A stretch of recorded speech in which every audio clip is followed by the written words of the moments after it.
Hello, everybody, and welcome to Concarolinas 2021. I'm so glad to be back with Concarolinas again this year, and I am joined by the ever fabulous Jennifer Estep. Welcome, Jennifer. Hey, everybody.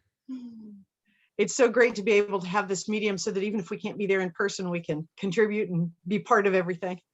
Definitely. So you have been on the YA and epic fantasy and fantasy scene for quite a while, and you write fabulous books. So I was so excited to get the chance to interview you. Let's start with where you got your start. What made you start this crazy business of becoming a writer?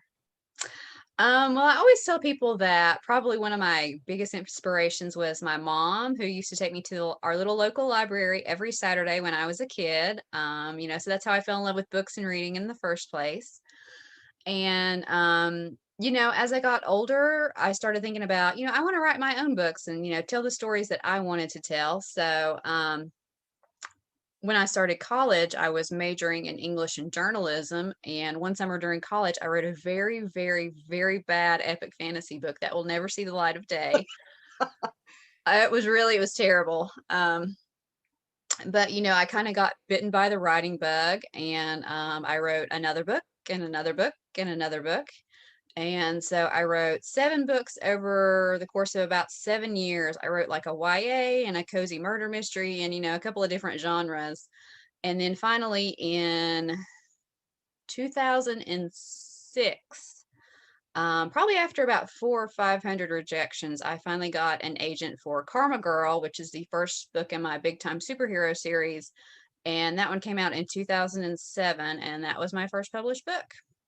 That's so cool. Well, and starting with superheroes, always a good thing. Always a good thing. And karma, good karma to start with a superhero. What gave you that idea? Was that one of the ideas you had written previously and sort of brought up to speed? And no, that was, I think, the 7th book that I wrote. And I had always loved superheroes ever since I was a kid. I loved like the old Wonder Woman show with Linda Carter and the old Batman show with Adam West. My grandma used to say that I would like tie a little towel around my shoulders and run around and pretend that I was Wonder Woman. And about that time, I really started getting into more like the paranormal romance and kind of the urban fantasy series. And I just thought superheroes would be a great genre to try to do, but I wanted to do something really kind of fun and spoofy and campy and kind of over the top, with like the alliterative names, and everybody's identity is super easy to figure out except to each other, and kind of all the classic comic book tropes. Now there are 5 books in that series? 5 books in that series and a novella. Are you planning to do any more with that, or is it kind of complete in and of itself? It's probably finished for right now. I would love to write another superhero book, but it's kind of on the back burner with my other contracts and deadlines and things like that. Yeah. They're super cute. I really enjoyed them. Now, you went from there, sort of spoofy and super cute, to an assassin. I went completely the other way. She lives in Ashland, which is a southern metro, and she runs a barbecue joint, and she's an assassin. And it's very it's kind of dark and gritty and not at all spoofy. So what led you to that? Well, part of it was the market. That was back in the late 2000s when urban fantasy was like, kind of building up towards its peak popularity.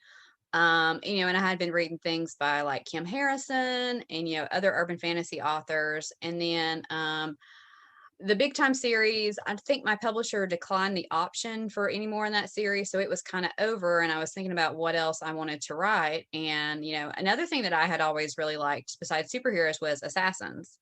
Especially in fantasy books, because it just seems like you can tell so many different stories with them. You can have like stone cold assassins, or like assassins with a heart of gold, or assassins who are really conflicted.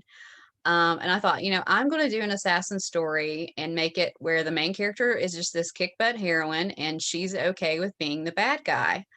And people always say, write what you know. And I'm from the South, and I thought, what is more Southern than a barbecue restaurant? Truly.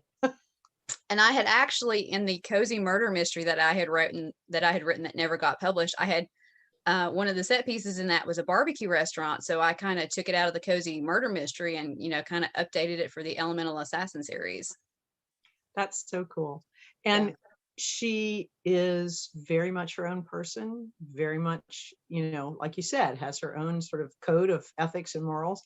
But you sort of set everything rolling in that book with a big old bang from the very first chapter. And it doesn't stop rolling, and it hasn't stopped rolling for 19 books, right? Yeah, Last Strand, book number 19 just came out in March. And I keep telling people it's the finale for now, again, due to some of my writing deadlines, but I'm going to shift gears a little bit and do some novellas about some of the secondary characters, but I am going to write more Jeanne books, so it is not the last book in the series. Oh, good. Okay. Well, okay. Now you have to tell us, what are some of the secondary characters you're thinking? You don't have to commit. What are some of the secondary characters you're thinking about doing novellas? Well, this is a little bit of a spoiler, but if you've read Last Strand, there's like a little plot thread kind of at the end that's a little bit of a dangling plot thread between two characters. So I kind of want to pick that up. I have ideas for a lot of the characters. I don't have time to write the novellas when I'm trying to do a full-length Jeanne book every year. Right. I'd like to do novellas about Lorelei Parker and Philip Kincaid, and I have an idea to do like a girls' night book club kind of story with like Jen and Bria and Rosalind and everybody. I think that'd be awesome. That would be so cool. And I think it'd be fun to do like another date night story with Silvio and Liam. And I could do a story about so many different characters in the series. Well, you've created a really rich three-dimensional world there. It feels very real and feels very, for those of us who grew up in the South, it feels very familiar. The people, the way the cities work, the way people talk to each other. So yeah, we'll all go along for the ride, I promise. So what came next after you got the Elemental Assassins kicked off, but then it seems like you went back to your YA roots, and because you said you had started writing YA, when you were writing before you published, with the Mythos Academy. What prompted that shift? Because there's superheroes and an assassin, and now we're in school. Again, it was the marketplace, and people always say, oh, don't write to the market. You need to write the book of your heart, blah, blah, blah. Writing the book of your heart is all well and good, but you still need to be able to sell it, so you can pay your bills and whatnot. And again, at the time, that little thing. That little thing, I liked being able to buy groceries on a regular basis and put gas in my car and things like that. But that was kind of, again, when YA was really kind of at the height of its popularity. You had Hunger Games, and still Harry Potter was going strong, and all these like big YA series. And I can't remember if it was my idea or my agent's idea, but she's like, oh, why don't you write a YA book? And I'm like, I could totally write a YA book. And again, mythology was one of those things that I had always loved. I remember in middle school, like whenever we would have like a little free period or like a half a day vacation or something, one of the movies we would watch would be Clash of the Titans with Harry Hamlin, the old like jerky stop motion, with like Bebo, the cute little golden owl, and all the cheesy effects. And the super cheesy snakes on the Medusa head. Yeah. It was either that or I think Princess Bride, maybe one or the other. You can't fault. So you can't fault. But that was, and then I had always loved like Xena Warrior Princess was another thing that I really enjoyed. And just, I had always read books about myths and folklore and fairy tales. And so I thought, okay, I can do mythology. But again, I want to put my own spin on it. And I have to say, I had Loki before Loki was in the Marvel Universe. So, and then I don't remember what year it was, but I went to Nashville and I visited the Parthenon. And if you've ever been to the Parthenon in Nashville, they have this huge statue of Athena. And then like in the palm of her hand, she is holding a smaller statue of Nike, the Greek goddess of victory. And I thought, I don't ever remember reading a lot about Nike. It's like, I'm going to make her like the main goddess in my book. And, I'm going to have all the Amazons and Spartans and things like that. And so that's what I did with Mythos Academy. That is so cool. Now that has 6 books in it, that series. So for all of you people out there who love series and like to have one that's got lots of books in it, Jennifer's your girl. She's your girl. She's got you. So the Mythos Academy has 6 books. Is it complete at this point? It is at this point. And then I did 3 more books. Actually, I wrote those for my German publisher about the heroine's cousin, and those are set in at another Mythos Academy in Colorado. So those came out in German, and I self-published them myself. And one of the things that I've been kind of toying about is doing like an Elemental Assassin Mythos Academy crossover novella. Oh, cool. Yeah, I just think that would be really fun. I would kind of have to like, I think, put an author's note and say, this has no relation to the world building in either book. So just go with it. But, I think it would be really fun to do, and just, a nice treat for fans of my books. Absolutely. That would be super fun. That would be super fun, because that would be a really great, those would be 2 great worlds to combine. So again, very rich, very 3-dimensional, so much fun. Now, you did the Black Blade series, again, a YA. YA. Yeah. And so that one is a 17-year-old protagonist, lives in a Cloudburst Falls, West Virginia. Yeah. I love that. I don't know why that tickled me so much, but I just loved that name. And she's a thief. She is a thief. And she basically lives in this tourist town, and people come to see monsters. So it's kind of like if anybody's ever been to Gatlinburg, Tennessee, which is it's fun, but it is a total tourist trap. So it's kind of like that, but people, come to see these monsters, and then the whole town is basically controlled by these like mafia-like families. So the heroine's name is Lila, and she's a thief, and she's kind of skating under the radar, but then she starts to get involved with these families and all the politics, and stuff happens. Always dangerous, always scary. So she stops flying under the radar. And the cool thing that I felt about those was, again, she's very relatable. She's by herself. She's on her own. She's just trying to make it, trying to stay out of everybody's way. And it's kind of an unwelcome surprise for her to get embroiled in this politics, because she's avoided it as much as she could. Yeah, she's probably Lila is probably a little more of a reluctant heroine than some of my other ones. Yeah. She's and she's really an interesting portrayal, in my opinion, of a 17-year-old, because she's very normal from what I would consider a 17-year-old, but also pretty worldly wise in the sense that she's had to be, and she's had to sort of take care of herself. And I really liked that about her, and felt like she was just a cool heroine, somebody that you could really root for. Thank you. You're welcome. You have recently, I want to talk about the Crown of Shards series, but I want to talk about section 47 first. That's sort of a whole left. Tell me about section 47. Well, yet another thing that I love are spy stories. Like, I'm a huge James Bond fan, and then I love things like Nikita with Maggie Q, and the Bourne series, and then like Jack Ryan on Amazon more recently. So I'd always wanted to write a spy book, and I have a couple of badly written spy books in my on my computer somewhere. Yeah. That's the under the bed pile. So for those of you who are brand new writers, I always have to print the manuscripts out on paper, and we used to always joke that the bad ones got put in a box and shoved under the bed, and that's where they will stay for eternity. So that's a bad under the bed book, huh? Yeah, the first time I tried to write it kind of like a big time book, really campy spies and really, really over the top, and it just didn't work out. But anyway, I got the idea for A Sense of Danger. It's like urban fantasy spies with magic, and it came out as an Audible original back in November 2020. And then I'm hoping to maybe self-publish the ebooks and the print books later this year, but we'll just kind of see what happens.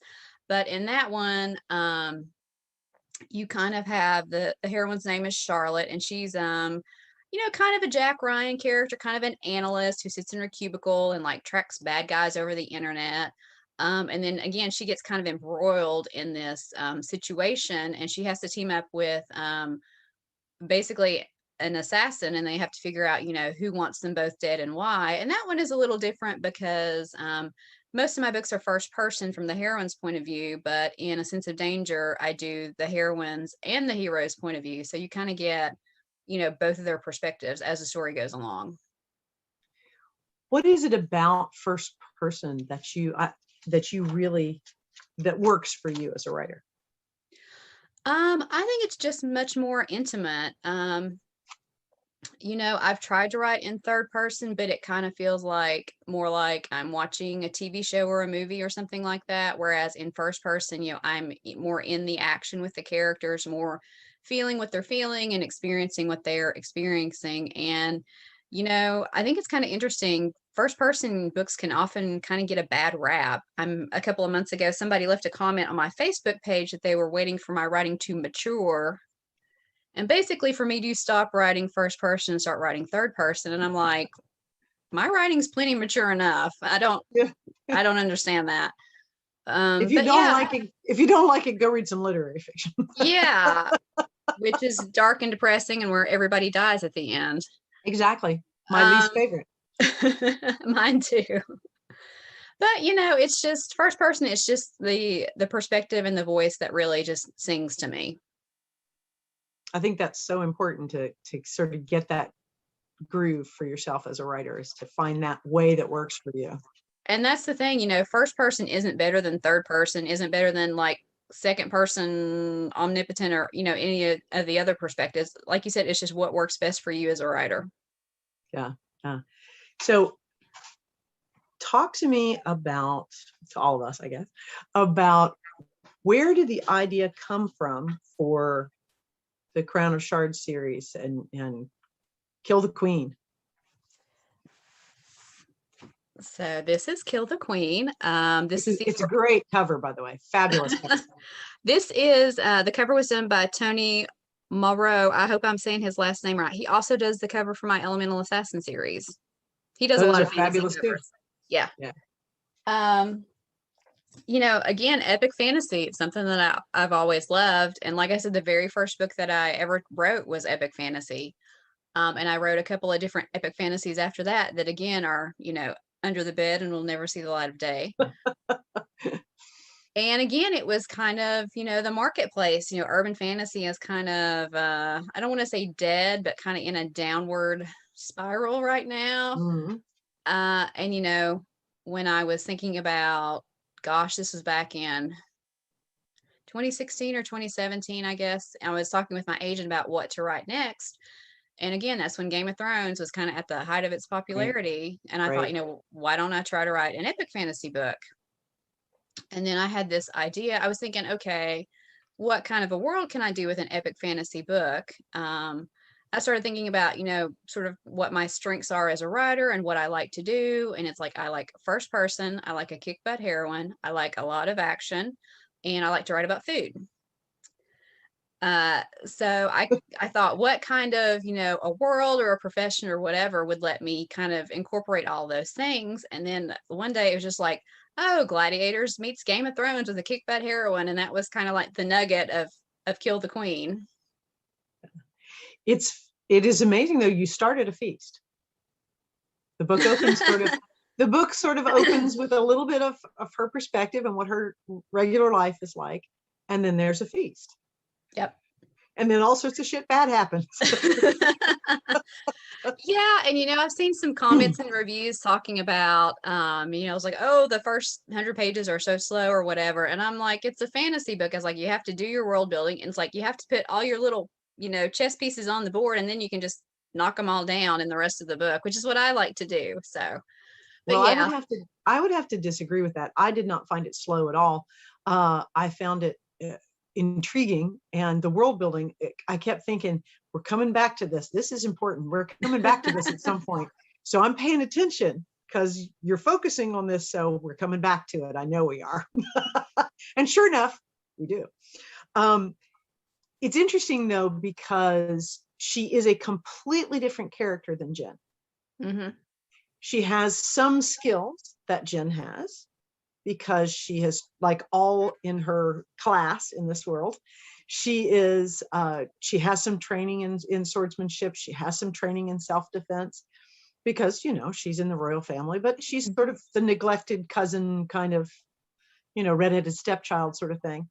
And she's a very interesting character in that way. What made you choose somebody who's sort of like the wallflower? Well, you know, like you said with Jen, Jen is very much front and center from the very beginning of Spider's Bite, the first book in the Elemental Assassin series.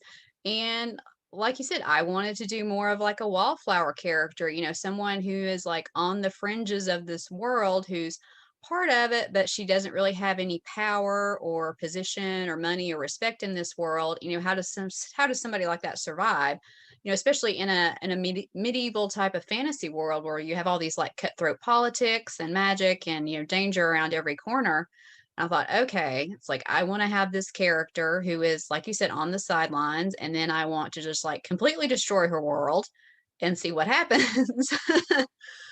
um, and you know, I thought it was kind of like one of the parallels that I wanted to draw was, yeah, she's been ignored and neglected all of her life, but because of that, she kind of has this really tough shell and this inner strength that she can draw on. Whereas maybe somebody who has been a little bit more pampered their whole life maybe wouldn't have that kind of inner well of toughness to draw on, you know, when things get really bad.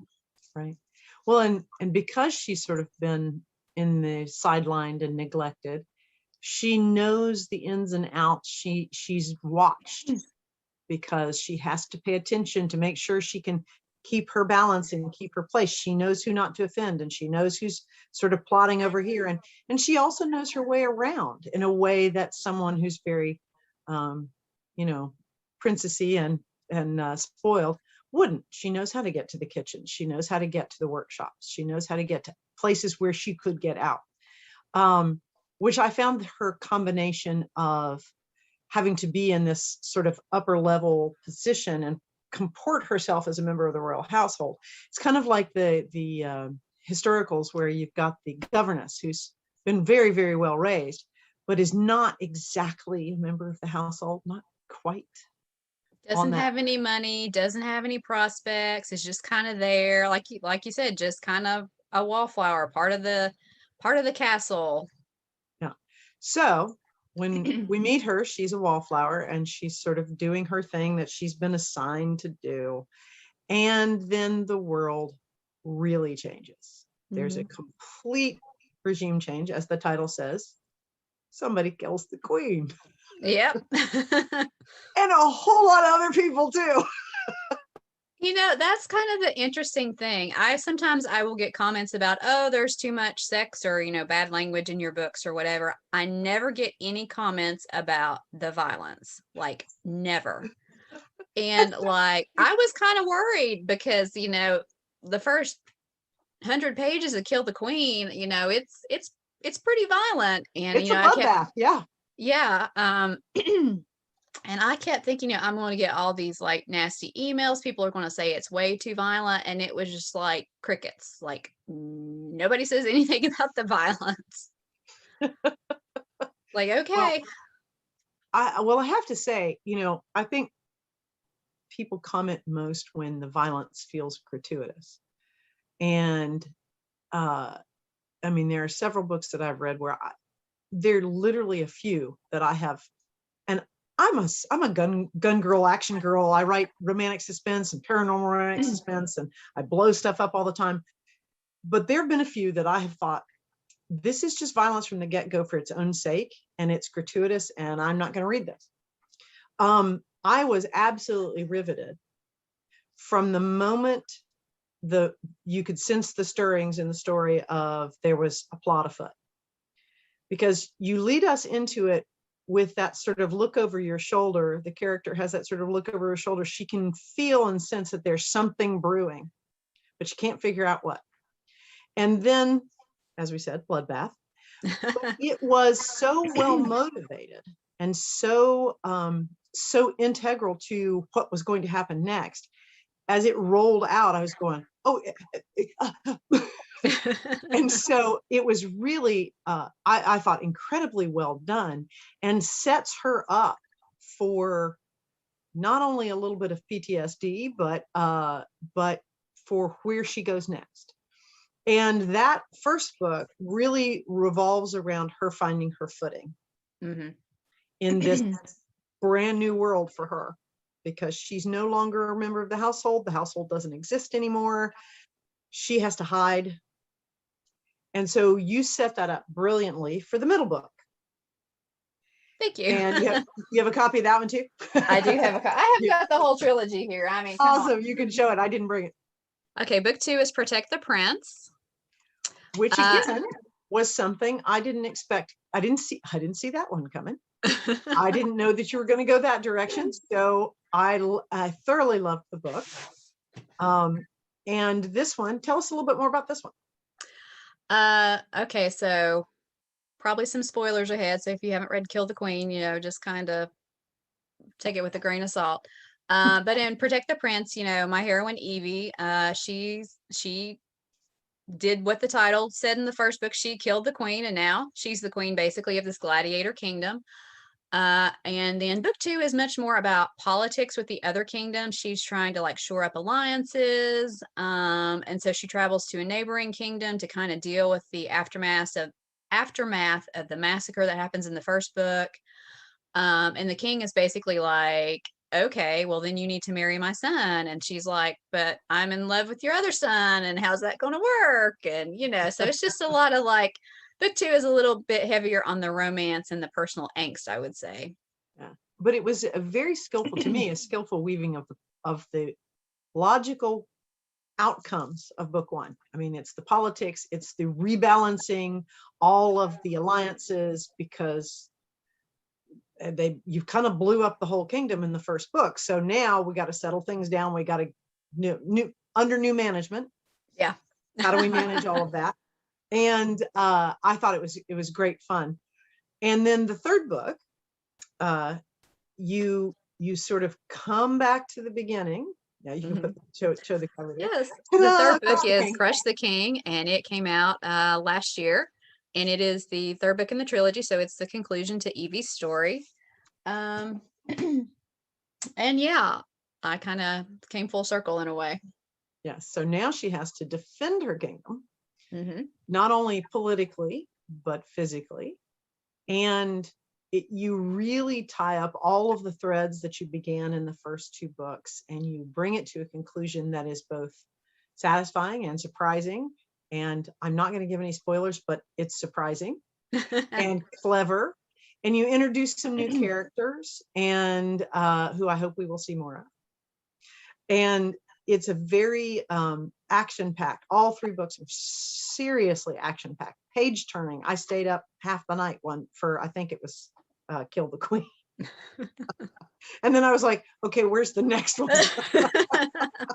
That's awesome.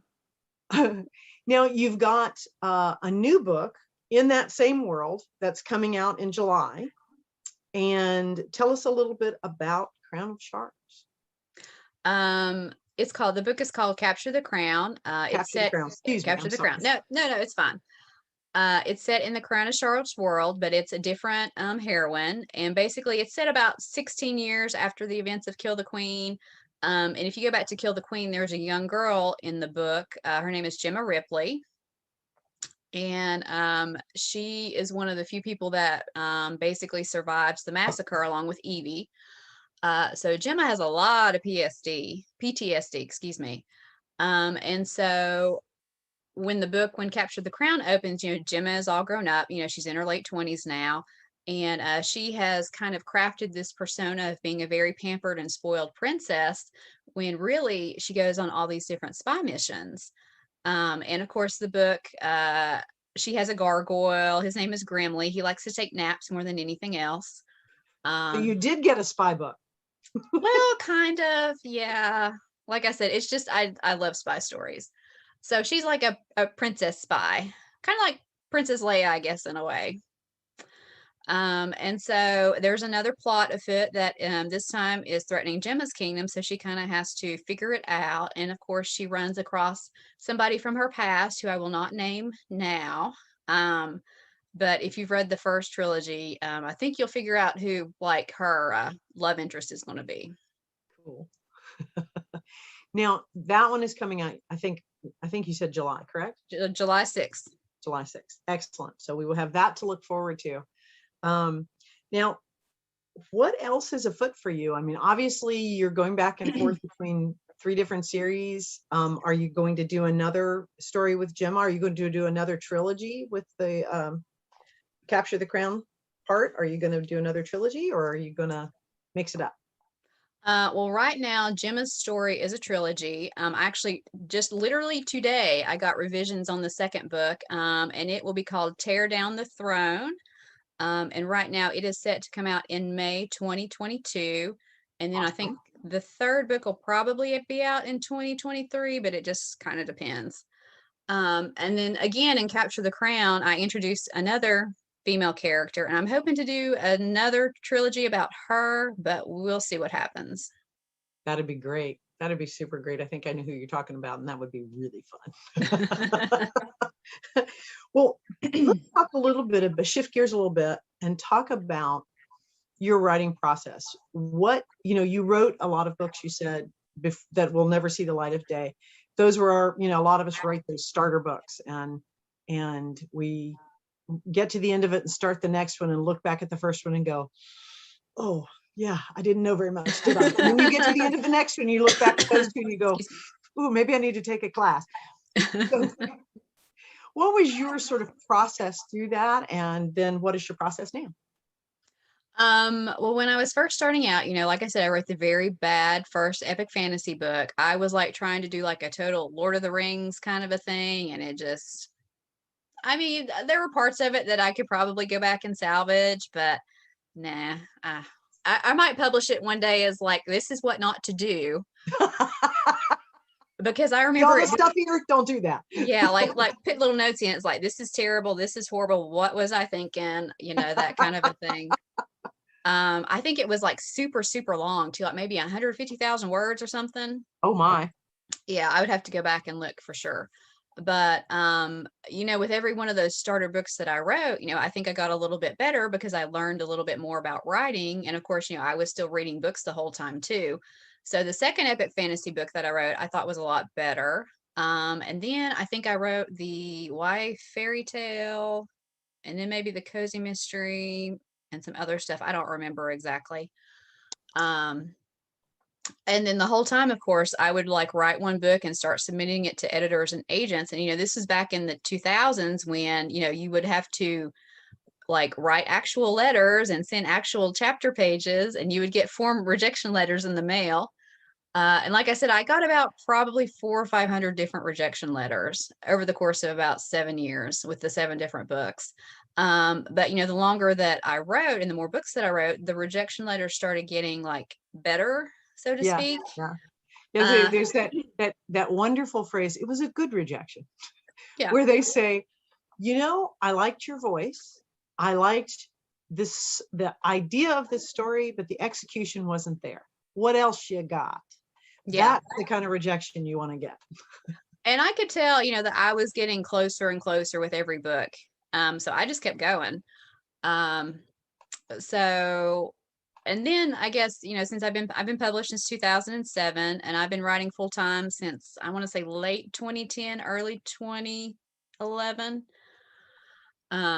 So yeah, I've been published for 14 years now, and it does not seem like it. Time flies when you're having fun. Or like churning out books to meet deadlines, I guess. Yeah. But, as far as my writing process now, and that's something that, is really, really helpful. If you're starting out as a writer, think about what your process is. Do you like to write in the mornings? Do you like to write at night? Do you want to write straight through from the first chapter? Do you want to like pick out different scenes and write, figure out what the best process is for you. And as for me personally, I am a total pantser. I don't do like a ton of outlining or plotting. I don't do storyboards or anything like that. I think about the heroine and her magic and how she can use it to defeat the bad guys and kind of what the big set pieces are in the book. And then I sit down and start writing, and sometimes it works out well, and sometimes it is a hot mess. Now, does the villain come to you first, or does that heroine come to you first usually? It's usually the heroine, sometimes, usually the heroine, and then I would say the villain soon after. Because you got to know what she's up against. Yeah, you have to know like what the stakes are, what her goals are, what the driving force of the book is. So I sit down. Actually, I just wrote a science fiction romance,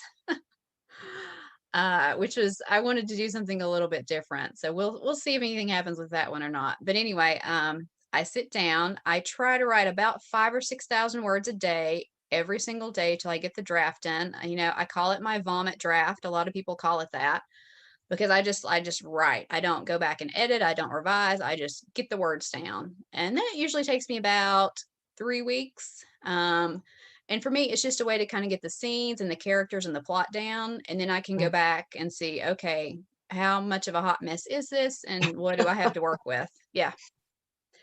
And then for the second draft, to me, that's the longest, hardest draft because that's when I go through line by line, edit on the computer, rewrite, revise, flesh everything out. And then by the time I get done with that, I have more of a real book and not just like my hot mess ramblings.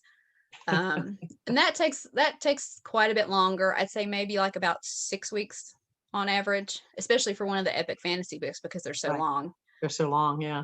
And you have to consider what comes next. Mm-hmm. And seed that all through the book. Yeah, definitely. Especially if you're writing like a trilogy or how many books are going to be in the series. Right. So after that, I will print the manuscript out. I still like to edit on paper with a colored highlighter. I have a whole collection of colored highlighters that I love to use. So I will read through the second draft, put all my changes on the paper. I'll put them in the computer. Again, that probably takes me about a week to read and another couple of weeks to put everything in. And then I will print that draft out and then edit and revise and polish a final time. So I usually do about 4 drafts, start to finish. Now, does anyone see it? Not usually. Especially not the first 2 drafts, because like I say, they're hot messes. Sometimes after, say, the 3rd draft, I will send like some sample pages to my agent and I'll be like, this is really rough, but here you go. So, this is kind of the idea of it. And I do have a friend who beta reads for me. And I'll send it to her and kind of get her thoughts on it too. So, but for the most part, nobody sees it until I feel comfortable enough to send it to my agent and my editor. Cool. Now, are you a morning person? Do you do it in the morning? Do you do it at night? What's your time of day, your best biorhythm for? I usually get more done in the mornings because I don't have a ton of email then and nobody bothers me. So I usually get up about 8 o'clock. I'll eat breakfast in front of the computer, check my email, check my social media. And then about 9 o'clock, I'll get started on the writing for the day or editing or, whatever that I need to do. I work till lunchtime. I take a break. I work another hour or 2 in the afternoon. I take a longer break to eat, exercise, eat dinner, that sort of thing. And then I'll go back one final time, kind of in the evening. Sometimes, I'll like turn it off at 7 or 8 o'clock. And then sometimes I'll work till like 10 or 11 if I'm on a deadline. Right. Or the story's rolling. Yeah. Yeah. Now, in terms of your editorial process, then you turn it into your agent and it goes to your editor and comes back to you. Have you ever had one where it comes back to you and they're just like, it needs work? Or do they usually say, nope, this is great? A lot of us who fly by the seat of our pants, and I put myself in that category, have sometimes had that experience. So I wondered if you had. Not so much with my published books. As I'm sure it really depends on the editor because I've been published by several different houses now. I've had a lot of different editors, and some editors will almost treat it like a copy edit and just put like a few notes in the manuscript, and then sometimes you get like a 2 or 3 or longer page revision letter and you're like, oh my god. What did I do wrong? I would say probably the biggest revision that I ever had to do was actually on Spider's Bite. Yeah, before I sold it, my agent had sent it to an editor at Pocket, and she loved the first half of the book and she hated the second half of the book. Ooh. Yeah, so I basically kind of threw away about, I'd say 50,000 words, about half the book, and Oh, totally rewrote it. oh, Yeah. oh, that just hurts me. I know. It's a lot of work. It was a lot of work. Yeah. But she was right, and it made the book so much better. And luckily we were able to sell it to Pocket. And yeah, that was kind of the start of the series. But that's probably the biggest revision that I've done in a long time. But in some ways, that's a great thing and a great reason to have a good relationship with an editor, because sometimes they can take the 30,000-foot view and go, if you take this thing in the middle and turn it this way, everything else that flows from it will be better. Yeah. And you sit there and look at it and go, oh, I hate it when you're right. So as a pantser, as somebody who flies, and that, for those who don't know, that term means to fly by the seat of your pants, as opposed to plotting or like drafting a lot. What is like you said, the heroine usually comes first and then the villain. What's the next step? building the kingdom, building the world. I mean, like with Spider's Bite, it's not a kingdom, it's just a city. But so what's sort of the third step in the process for you? Well, I will say with the sci-fi romance that I just wrote, sometimes I'll just get like snippets of dialogue or little bits of scenes, especially when it comes to the action scenes. Because I usually know kind of, I like to have a little bit of action in the very front of the book, almost like the teaser in a James Bond movie, which would really kind of kick things off. So usually, after the heroine and her magic and the villain, some of the set pieces, some of the action scenes, and then kind of the things at the end are when I really go in and tweak the world building as far as what to call the magic, what the terms are, kind of how everything works. And that's something that I do kind of continuously through all the drafts too, is tweak the world building. Right, right. So do you keep a story Bible? Do you make a story Bible? I do not. I actually cheat and just use well, I tried to do a story Bible one time and it took forever for one book. And I thought I could literally write a whole book with the time that I've spent, trying to summarize this book. So now I just kind of cheat and use when you get copy edits, they do a style sheet with all the characters and their descriptions and the terms and everything. I just use that. I think with story Bibles, it's one of those things where if you know the story is going to be big or there's going to be a lot of them, if you start at the beginning, it's not so onerous. But if you have to go back and do it, much harder. And with 19 books, that would be really challenging. Well, The Assassin, that was the series that I tried to do it for. And I think I got about halfway through Spider's Bite. And I was like, this is going to be a total time suck. And I just can't do it. Yeah, okay, do I write pages that actually go in a book or do I do a story Bible? Yeah, exactly. Let's see. Get paid for this. Let's do that. So what are some stories that if you had even more time in your day that you would like to get to that maybe you haven't? Well, like I said before, I'm looking forward to writing some of the Elemental Assassin novellas. I kind of really want to do the Jen Blanco and Gwen Frost Assassin Mythos crossover. I think that would be so cool. Girls' night out. I have a rough draft of it, but we'll see. It needs a lot of work. It's another hot mess on my computer. I wrote the sci-fi romance because that was a story idea that I had just been kind of percolating in the back of my brain for probably, several months or a year or longer. And I had a tiny little break in my schedule and I thought, I'm just going to write this and see if it works. And I don't know that I'll keep the sci-fi aspect of it. I might turn it into more of a straight fantasy book, but I really enjoy doing that. As far as bucket list items, I would love to write, I really like to read contemporary romance. So I would love to write a royal themed contemporary romance with a fake relationship with all the tropes in it. I'd also would really like to write a Hallmark Christmas movie screenplay. I think that would just be so much fun. Wouldn't that be a blast? I think it would. And I you know, think I the have, hardest thing would be for both of us would be keeping the bodies off the floor and the blood off the pavement. yeah, maybe it would be like a Christmas murder one for the movie and the Mystery Channel. I don't know. Yeah, the Hallmark mysteries. Yeah, I think it might have to be. And then, you know, I'd like to write in some different genres. I'd love to write like a Western. I would really love to write a comic book or a graphic novel too.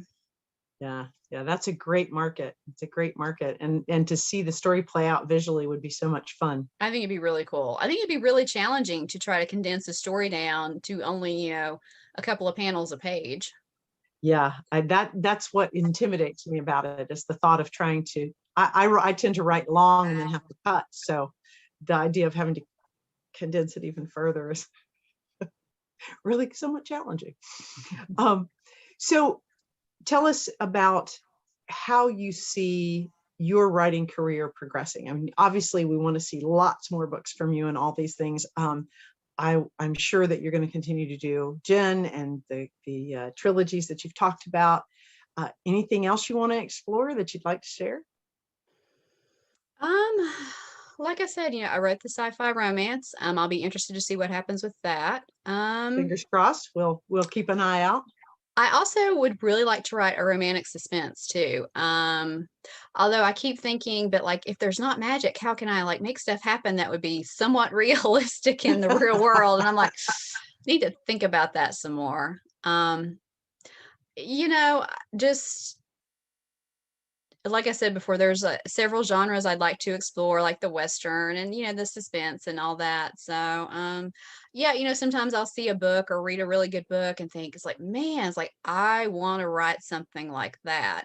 Yeah. So, you know, it just depends whatever inspiration strikes me. Yeah. So what are you reading right now? Most of us who write try to make sure we keep reading because that refills the well. Is there any great books you'd like to recommend?